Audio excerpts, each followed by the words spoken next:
हर गांव में सपने पलते हैं, लेकिन हर सपना उड़ान नहीं भर पाता। फर्क बस इतना होता है कि कुछ लोग सपनों को बोलकर हल्के हो जाते हैं और कुछ लोग सपनों का बोझ उठाकर मजबूत बनते हैं। सफलता आवाज नहीं पहचानती, वो आदत पहचानती है। सरस्वतीपुर ऐसा ही एक शांत गांव था, जहां कच्ची गलियां, मिट्टी के घर और खुले आकाश के नीचे रवि और दीपक बड़े हुए। दोनों बचपन के दोस्त थे, साथ खेले, साथ पढ़े और साथ ही बड़े सपने देखे। लेकिन समय के साथ उनकी सोच और उनके रास्ते अलग होने लगे, जिसका अंदाजा शुरुआत में किसी को नहीं था। हर शाम गांव के चबूतरे पर युवाओं की भीड़ इकट्ठा होती थी और उसी भीड़ के बीच रवि सबसे आगे खड़ा दिखाई देता था। वो पूरे आत्मविश्वास के साथ सफलता की बड़ी बड़ी बातें करता। कभी कहता कि वो शहर जाकर बड़ा आदमी बनेगा, कभी कहता कि उसका नाम दूर दूर तक जाना जाएगा। दोस्त उसकी बातों पर तालियां बजाते, उसे आगे बढ़ने वाला मानते और उसकी बातों से प्रभावित होते। रवि को ये भीड़, ये तारीफ और ये ध्यान बहुत पसंद था।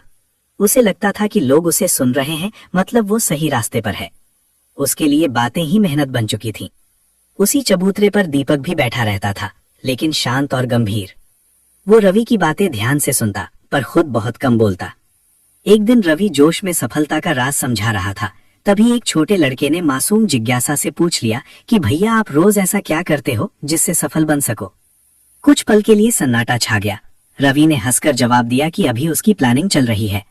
लेकिन वो सवाल दीपक के मन में गहराई से उतर गया। उसी रात जब पूरा गांव सो गया, दीपक लालटेन की धीमी रोशनी में बैठकर पढ़ता रहा और खुद से वादा करता रहा कि वो रोज थोड़ा सा ही सही आगे जरूर बढ़ेगा। समय अपनी गति से आगे बढ़ता रहा। रवि की बातें हर साल और बड़ी होती गईं, लेकिन उसकी आदतें वैसी ही रहीं। वो आज भी सही समय और सही मौके का इंतजार करता रहा और गांव को ही अपनी रुकावट मानता रहा। दूसरी ओर दीपक की जिंदगी बाहर से साधारण दिखती थी, लेकिन भीतर से अनुशासन और मेहनत से भरी हुई थी।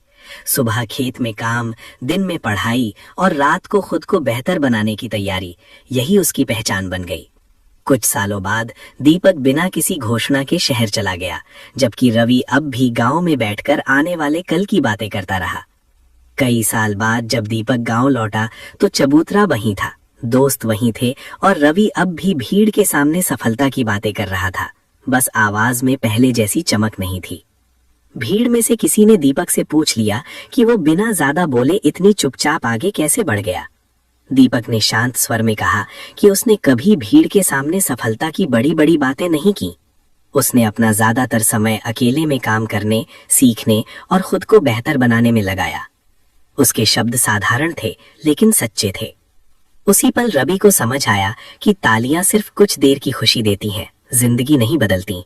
जिंदगी रोज की मेहनत से बदलती है, क्योंकि सफलता बातों से नहीं मिलती, वो छोटे छोटे प्रयासों से बनती है। और जो आज चुपचाप संघर्ष करता है, वही कल बिना बोले दूसरों के लिए प्रेरणा बन जाता है। जो आज अकेले में संघर्ष करता है, वही कल बिना बोले दूसरों के लिए प्रेरणा बन जाता है।